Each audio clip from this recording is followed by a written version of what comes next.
Doctor Dinesh Sharma ji. धन्यवाद अध्यक्ष महोदय। आज मैं सनातन की परंपरा की रक्षा के संदर्भ में एक ऐसी समस्या को उजागर करना चाहता हूं। आज जो भारत के लाखों सनातनी कर्मचारियों के जीवन में एक संकट बनकर उभरी हैं। जब कोई अपने माता पिता को खो देता है तो उसे एक असंभव विकल्प का सामना करना पड़ता है। अपने धर्म का पालन करे या वो अपनी नौकरी बचाए।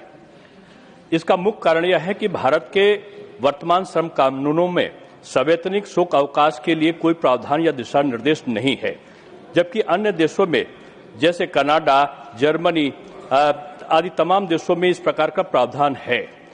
मैं सदन के सामने 3 प्रमुख आधार रखना चाहता हूं। पहला, हमारे शास्त्रों में माता पिता की सेवा और उनकी मृत्यु के बाद के कर्तव्यों को पितृ ऋण से मुक्ति का एकमात्र मार्ग बताया गया है। भारतवर्ष ज्ञान परंपरा के 7 धर्मनिष्ठपूर्ण समाज के रूप में जाना जाता है। ऋग्वेद अग्नि को जात वेदस के रूप में संबोधित करता है, जो मृतक के शुभ शरीर को पितरों तक पहुंचाने के लिए उसे संस्कारित करती है। गरुड़ पुराण के अनुसार मृत्यु के बाद प्रथम 10 दिन प्रेतत्व की अवस्था और 13वें दिन की 13वीं और शुद्ध हवन के बाद ही परिवार पुनः समाज में लौटने के योग्य होता है। गरुड़ अर्थवेद के 18वें कांड में मृत्यु के बाद के अनुष्ठानों का विस्तृत विवरण दिया है, जिससे स्पष्ट है कि पुत्र को माता पिता का अंतिम संस्कार करना अनिवार्य है। यह केवल परिवार की भावना का विषय नहीं, यह धर्म है, हमारे शास्त्रों द्वारा निर्धारित अनिवार्य कर्तव्य है। दूसरा आधार हमारा यह है कि हार्वर्ड बिजनेस रिव्यू की रिपोर्ट कहती है कि शोक में डूबा कर्मचारी 50% तक कम उत्पादक होता है। इस प्रतिस्पर्धा में विशेष कर सरकारी नौकरी, बहुराष्ट्रीय कंपनियों में एमएनसी और निजी क्षेत्रों में एक डरावना ट्रेंड उभर कर आ रहा है।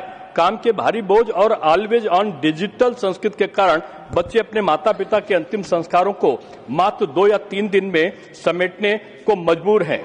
यह स्थिति न केवल धार्मिक दृष्टि से विनाशकारी है, बल्कि मानसिक स्वास्थ्य के लिए भी घातक है। जब वह अधूरी रस्म के साथ लौटता है तो शरीर वहां होता है, मन में ग्लानि और अपराध बोध से वो दबा होता है। हम इंसान तैयार कर रहे हैं या मशीनें? मान्यवर, हमारा इस संदर्भ में कहना है कि हमारी जो परंपराओं को अगली पीढ़ी को हस्तांतरण का बीड़ा भी घर के वरिष्ठ सदस्य के ऊपर होता है।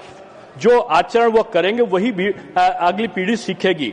तीसरा आधार हमारा यह है कि संवैधानिक अधिकार हमारा है कि अभी हाल में मद्रास उच्च न्यायालय ने कहा कि माता पिता का अंतिम संस्कार संविधान के अनुच्छेद 25 के तहत एक मौलिक अधिकार है और इसके तहत उन्होंने छुट्टी का प्रावधान किया है। वेतन समिति ने भी, जो 5वीं संसदीय समिति थी, उसने भी शोक अवकाश की सिफारिश की है।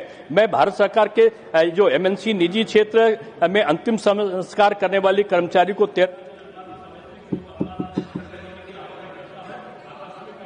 या अर्जित अवकाश ईएल से इसे अलग रखा जाए, ताकि कोई भी भारतीय अपनी आजीविका और अपने धर्म के बीच